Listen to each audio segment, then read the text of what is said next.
call this City Council work session to order. As I look around the table, we are all present. I just want to give you a heads up, okay? We're changing how we run things this evening because we have so many presentations. So at the beginning of the regular session, you're going to stay here, okay? And then the Boy Scout Troop 92, they're going to go up on the dais and post the colors, all right? And they will lead us into the pledge. So Joanne, Vice Mayor, you won't be doing that. And then at that moment, when that's finished and they are remove themselves from the dais, we will go up and sit at our chairs. And at that time, Vice Mayor will do the invocation. Got it? Got it. And if I forget it, remind me. Okay. All right. So let's go ahead to the agenda item for discussion. Mayor and Council will receive an FY11-12 fourth quarter and FY12-13 first quarter financial updates. Terry Canada, Budget and Research Manager. Terry?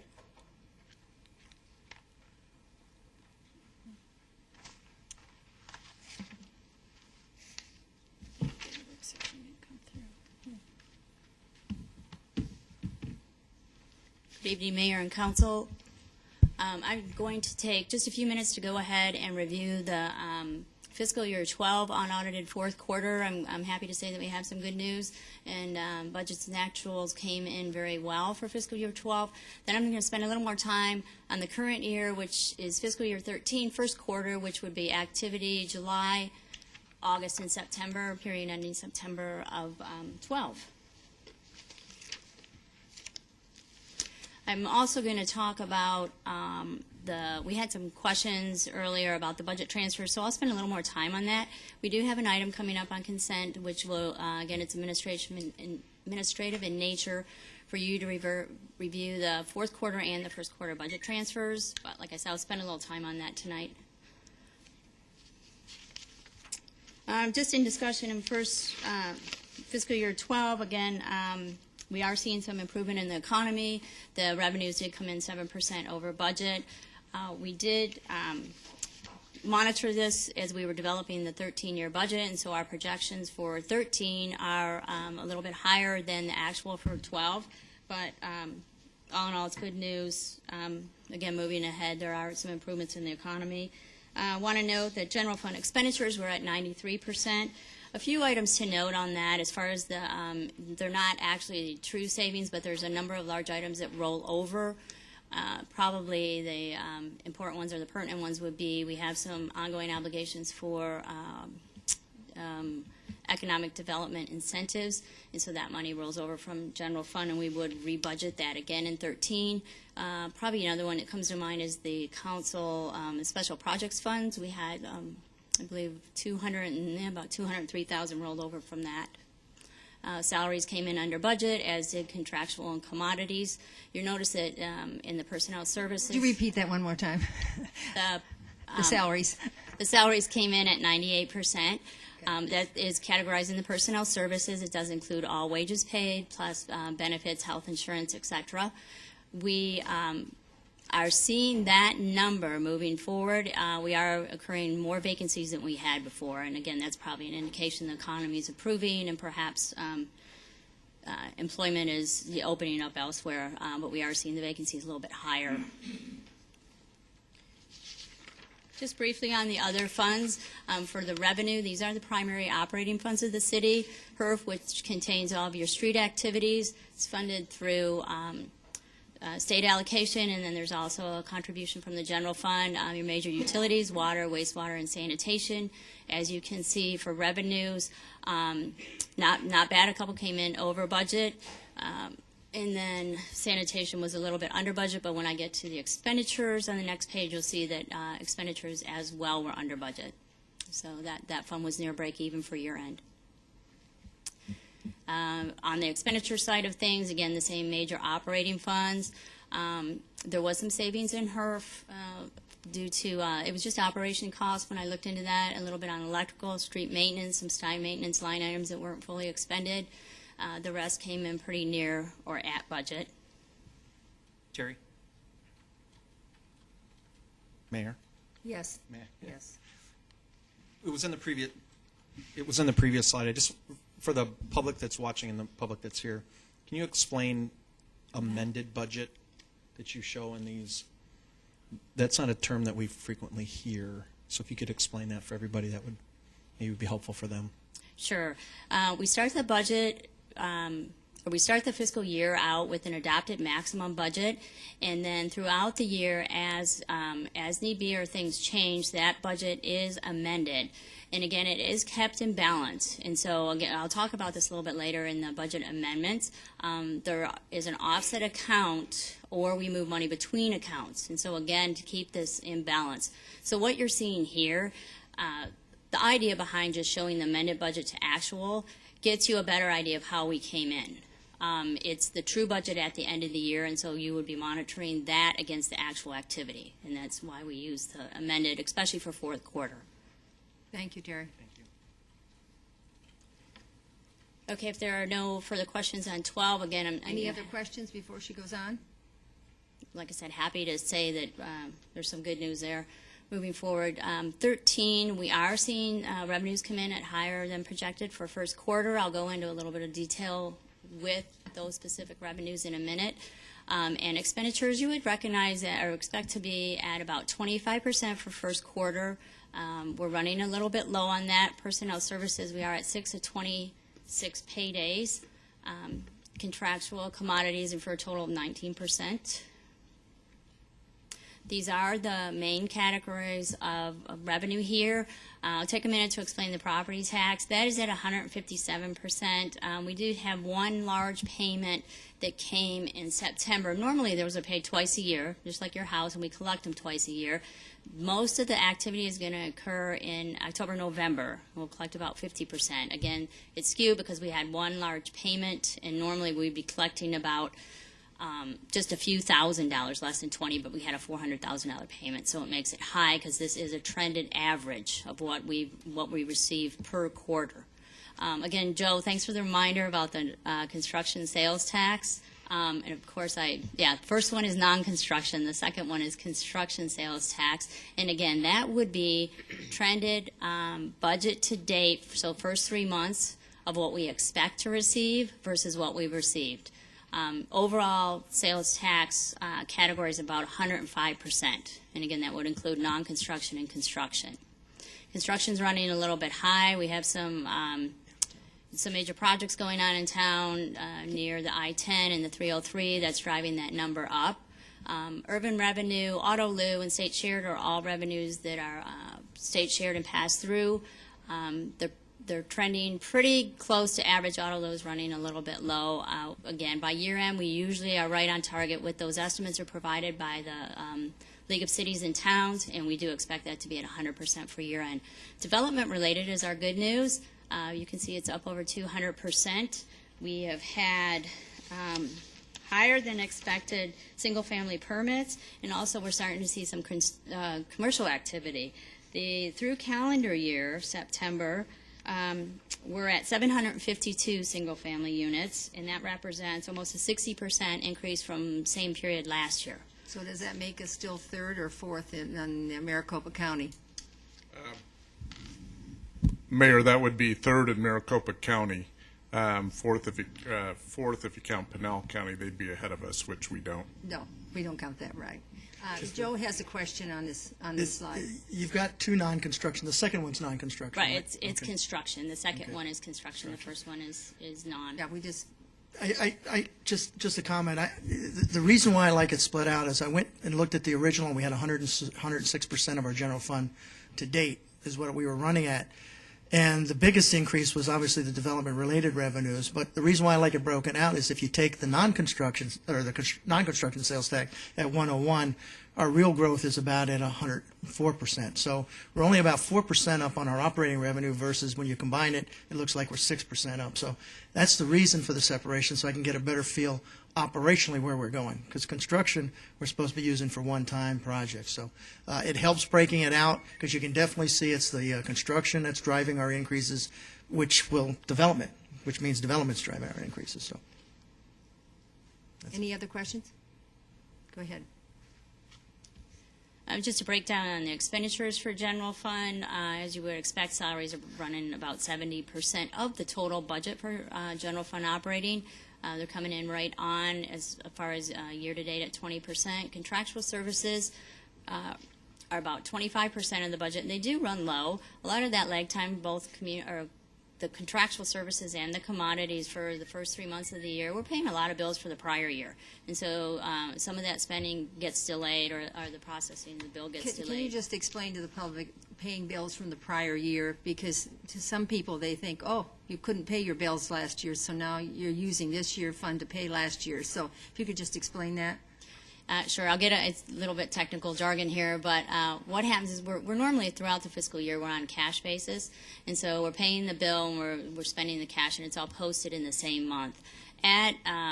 For fiscal year ending June, we switch over and we do modified accrual, and what that means is that the charges that are incurred in June or prior for the prior fiscal year, when the bills roll in July, and sometimes even as far as August, we will post those back to the prior year.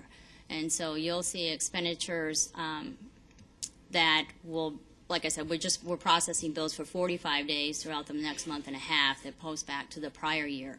And so that kind of, it delays the payments for July and August of the year. And then the AP clerks are busy paying all the bills that come in for July that post back to June. So normally you'll see spending a little bit delayed in the first 2 months of the year, but we expect that to be on track, and usually pattern of expenses are that at mid-year we're caught up. Joe has a question. Just real quick, you had a previous slide where you talk about personnel costs running about 20%. Do you know right now what the vacancy count is right now? The vacancy count is in the report for first quarter, I do. Reason why, I guess the other question I have is, from that account, are we running as a result of the economy getting a little better? Are we seeing our vacancies a little higher? In other words, we have more people leaving as a result of the economy? Yes, Councilman Pizzillo, when I was doing the review, the vacancy rate is higher through first quarter this year than it has been the last couple years. Winnette, do you happen to have the vacancy number? The number in the report, Mayor, Councilmember Pizzillo, we actually had listed it through September 38. 2012, 38 vacant out of the 511 citywide, but that's through the end of September. Okay, that just seems high to me. 38 is typically what we run, so, okay, thank you. And I would, looking back at some of the other reports, it usually averages, it's in the 10 to 15% range. So it is higher. Okay, Sorry about that, I couldn't find that. Any other questions on this? I think you can go on. no. So as far as the budget goes, we will continue to monitor revenues closely. This year I can see a couple things that are different. We're probably going to, we're doing very well. We're ahead of schedule. We're working closely with community development in anticipation of doing the revenue projections. We may be adjusting our estimates for the first year up during the year, which would be great. On the expenditure side, we're doing good. Again, it's low for first quarter as you would expect. We do monitor that every month. We're having quarterly reports with the departments, and we will continue that through December and then developing the base budgets in January. I'd like to go back to that slide a moment. It says on there, third down from expenses, important to live within the means. So I just want to emphasize that as we go forward, that's what we're looking at. Okay, thank you. And another thing that's real important to that is I think we're finding over the last few years as we've cut back that our budgets to actuals are coming in closer, as indicated in fiscal year 12 year end, than they have before. So we're doing a better job budgeting. The departments are doing a better job spending in patterns of what they're allotted and what they need.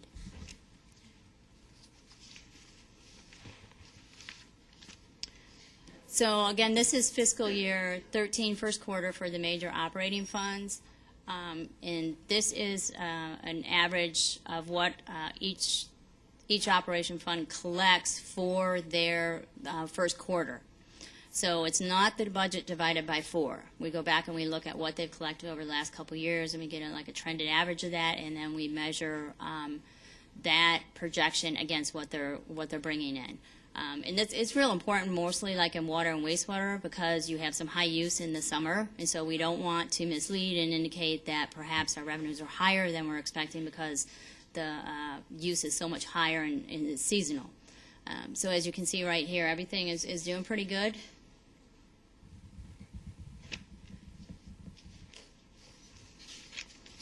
Moving ahead to the expenditure side was shown in the general fund. These funds are running a little bit low too. Again, first quarter, we would expect that the expenditures would be slightly below the 25%.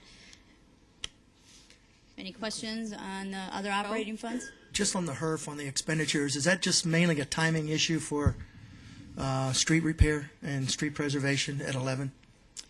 Councilman Pizzillo, what is going on with the HERF? Is there a number of large line items? The one that comes to mind is the street overlay program. Right. It's quite a large expenditure, about $1.2 million. So that's always going to bring the percentage down until that's expended. Okay. And when you see that work, normally they'll contract that usually in just one or two jobs, and then you'll see that percentage drastically increase.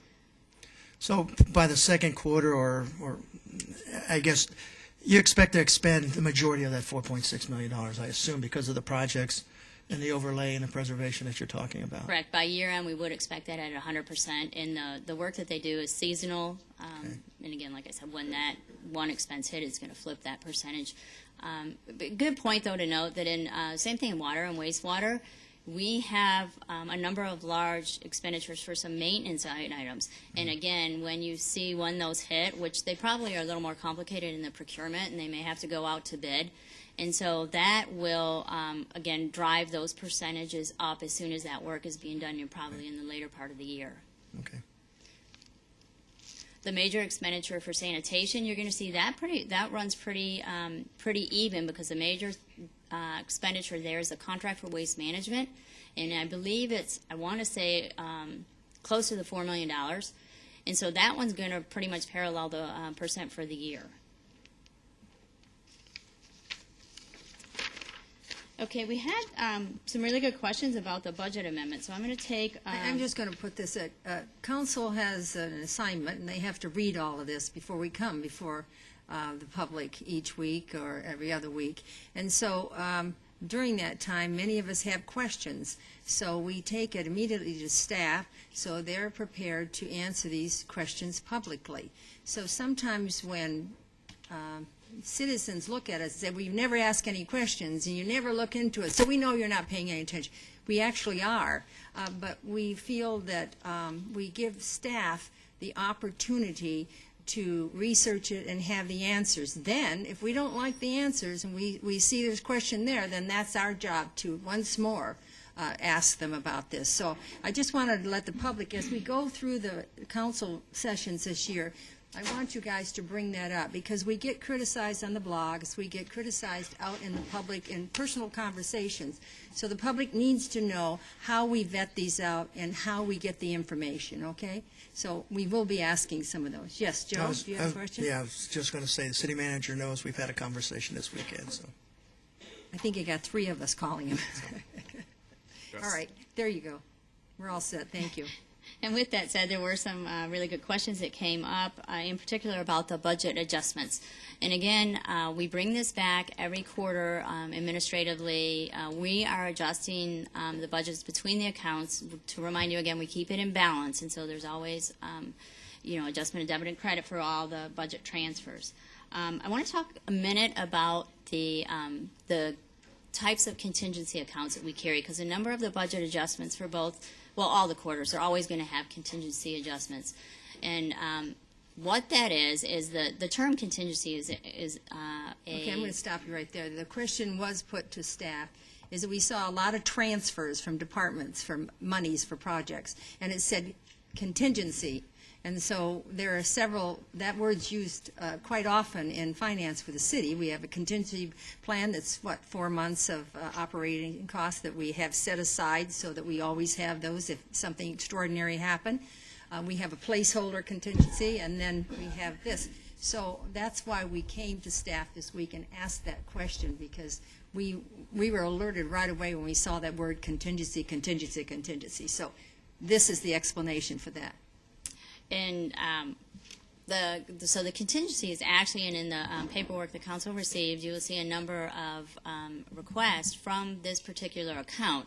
And again, it's just within the accounting structure, it's the chart of accounts. It happens to be the code that we use is why it keeps showing up on the report. But as far as the budget goes, we have two significant contingency appropriations that are set aside. One is what we refer to as the rainy day fund, which is carried in the general fund, and that traditionally has been the 4-month operating reserve. That is actual cash balance. And so in the bank, we have, and I believe it's like about $16.4 million in cash that backs that. So in the event we wanted to do something that was an unplanned or unforeseen purchase, we could go ahead and use that contingency account and fund the purchase or the repair or some catastrophic situation that happened. The other two contingencies, we have a minor one that's in the grant fund, and what that is called grant contingency, and that's for grants that we get in. Again, as you can think in terms of the grant money is going to come from somebody else. So it's a placeholder, and then we use it for the budget transfers to set up appropriation to spend the grants.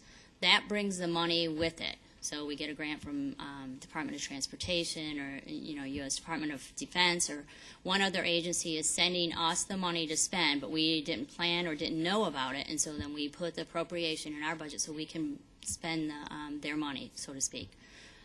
The next one, if you recall back when I did the council presentations for development of the budget, we have the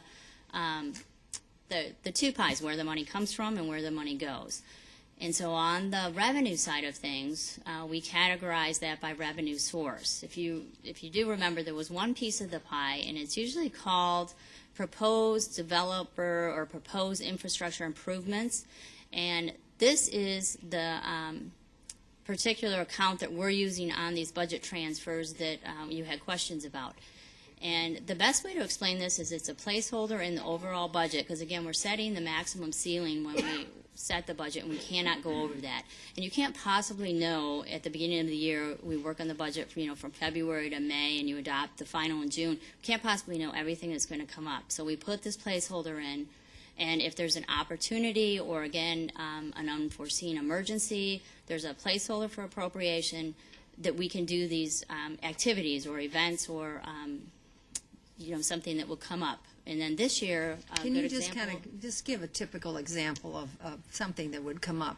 So this year, a couple of things that were in the first quarter budget amendments that are there would be the purchase of the Veneta building. And so as we went through the budget process, that the terms of that agreement were solidified, and so we had the placeholder in the budget as this contingency account, again, proposed infrastructure, and that's the appropriation that we're using to budget for this purchase of the building. Now, the cash came from the bond sale.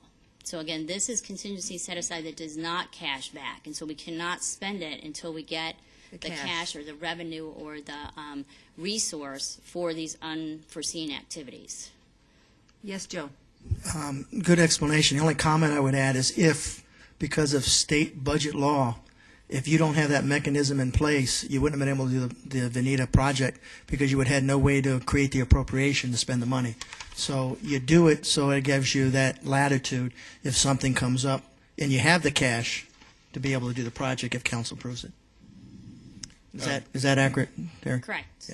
Yeah. Yes, and Mayor and Councilmember Pizzillo, just to emphasize that when the council adopts a tentative budget, which was in June of this past year, that sets the upper expenditure limitation. We cannot exceed that. So when Budget Manager Terry is talking about that, that's exactly what that is we're still living within the means of total. And in this case, that could be monies that could be allocated for improvement districts, for example, any myriad of things, but you can't expense it until you have the funds that come in. Right. And that's what the construction loan did for this building. Right. Thank you. Joanne? Quick question. I understand the contingency word, and the one, though, that did surprise me was the contingency fund transfer to the enterprise fund. And so I was surprised that contingency would still be all lumped together, even for separate enterprises. Can you explain that one a little bit? For me? I can. For the enterprise fund, what we did was we had to increase their budget because after, I think it was a mid-year review, their contract costs had an inflation escalator in there, and we did not have enough budget appropriation to get through the end of the year for the payment to waste management. There's a couple of things that go on with this fund. One, it does carry its own cash balance. We do not appropriate contingency for every single fund, though.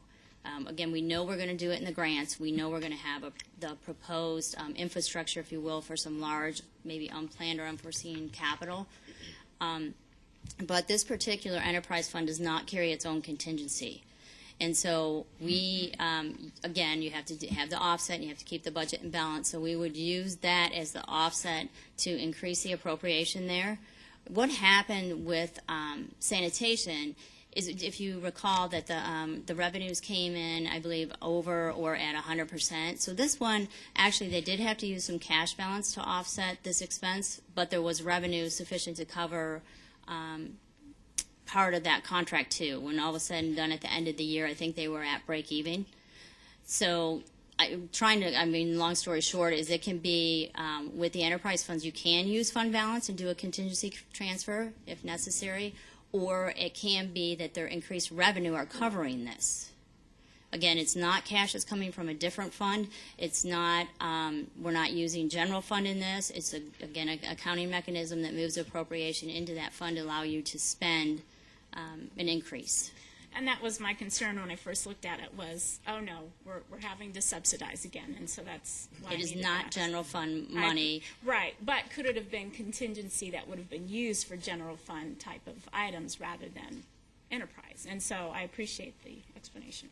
And the other thing that I'll just add there is we have not, I'm looking at Larry here, we have not used the I'll just call it the rainy day because it seems to be more understandable. I don't think we've used that since I've been here. It's not since I've been on council, since 2005, we have not. No, so we have predictably in the budget process brought that balance down, but we had not, we have not done a contingency request from that. Again, it's all been from the proposed, either the grant-funded one or the infrastructure one. City Manager, do you have something to say? Just a comment, and that would require council action, by Yes. the way. Just want to emphasize, if the rainy day is tapped, it comes before council, it's discussed, and it must be approved. Thank you. I had one other example that might be clearer too. There was also a budget transfer in there for a little over $500,000, and this was to the development impact fee funds, so it was multiple funds. The appropriation, again, the offset was from the contingency fund. And what happened there was, it's kind of good news, but due to the increased volume in the single-family permitting, we actually underestimated the permit revenue that came in, the development fees. And so part of that is tied to a credit where we offset and we have to pay one of the builders back. So we had to increase the budget so that we could then pay the reimbursement on the development fees. So again, totally different funding source, multiple funds, but yet the contingency fund was used to increase that appropriation to allow the expense to happen. And with that, like I said, this is on the contingency or on the consent agenda. And so if you have any other questions on specific budget transfers, I'd be happy to answer those. Is there any other questions? Yes, Joe. No, just a comment. The key is your increase in appropriation. You have the money so you can pay it. So it's not like you're using additional money that you hadn't budgeted. So it's. I had one. Yes, go One ahead, Joanne. question on transfers. You had, there was I believe it was $36,000 transfer for R&R lobbyists, for our federal lobbyists. And I don't know if that was a payment in back or if this is payment for the future. And I was just wondering what exactly, now that the F-35 is somewhat behind us, what they would be lobbying for. So if that's something you can get back to us, I would appreciate. On the specific transfer No, or the status You're of the doing again lobbyist this coming year contract? with that lobbyist. Okay. Yes. Yeah. Thank you. And did you all get the letter from? No. They didn't receive. We didn't get it. Okay. There is a letter out there that was sent to all the mayors it talks about the extension of this contract and. We so- talking about for Luke Air Force Base Yes. hijacks? Yes. Yes. Okay. That's out there right now, and we can get that. That's actually You in could get process. that That's R&R. sent out to all of them. Yes, it's for those West Valley cities that are supporting further work back in Washington to make sure that Luke Air Force Base, while we know we are going to be training F-35s, there is additional work just to protect that interest. So there's behind the scenes, there's work on trying to draft up a contract that would be coming forward. Bill? One of the discussions that we had, that I had with the manager regarding all of this was, and just to kind of see where everybody else is at, I'd say about a year or so ago when we talked about transfers, we had asked for a little bit more detail in the description. And one of the things I noticed is we're back to single line and not even complete sentences. And I had asked, could we do that? I guess I'm looking to the rest of the council to say, are everybody in support of that? I think it's really important, especially for the public who reads it as part of an electronic version, and obviously for us. I think even a little bit more detail may even have answered that question. As a mayor, I have to tell you, I can understand that. I always try to, when I listen like just a regular citizen would listen, that I don't get this information all the time. And I agree, it's hard for the staff, but they have to start sometimes thinking just as a citizen would do, calling on the telephone saying, hey, I don't understand this, what does this word mean, and why are you doing this? And so, although it takes additional time, but I think we're striving for that, and I agree with you, and the city manager, we've talked about that, and doing a better job of it in those areas. So you just need to keep feeding the city manager those areas that you find are insufficient, and we'll keep improving it, so.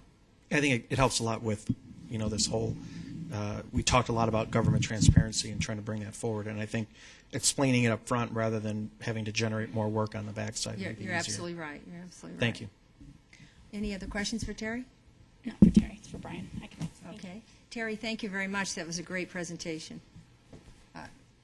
Councilman Vice Mayor has a question for you. Brian, when going through all this, the revenues and expenditures and just the transfers, made me think back to, I believe, roughly a year ago, when we had in front of us a large amount of money that, talking about enterprise, with water and trash and so many people that had left the city without paying their bill.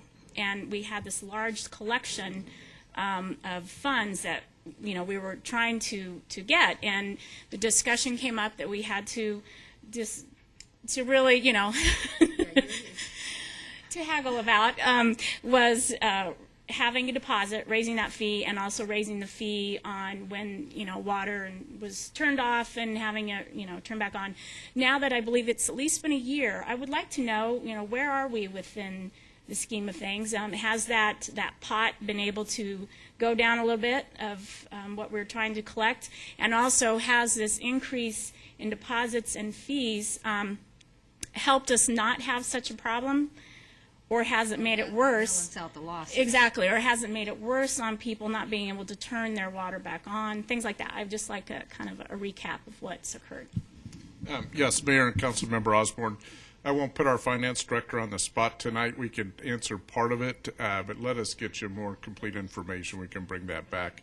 That would be both what the status of our collections are, what our bad debt accounts are, if you will, and also a look at what the deposits and fees have done. So we can bring that back. I appreciate that. All right, great. Is that it for this? So now, I'm going to adjourn this, but we're going to sit right here, and then we're going to announce that, again, the Boy Scout Troop 92 will post the colors and lead us in the Pledge of Allegiance. So at this point, meeting adjourned. No, I'm not going to call it to order yet.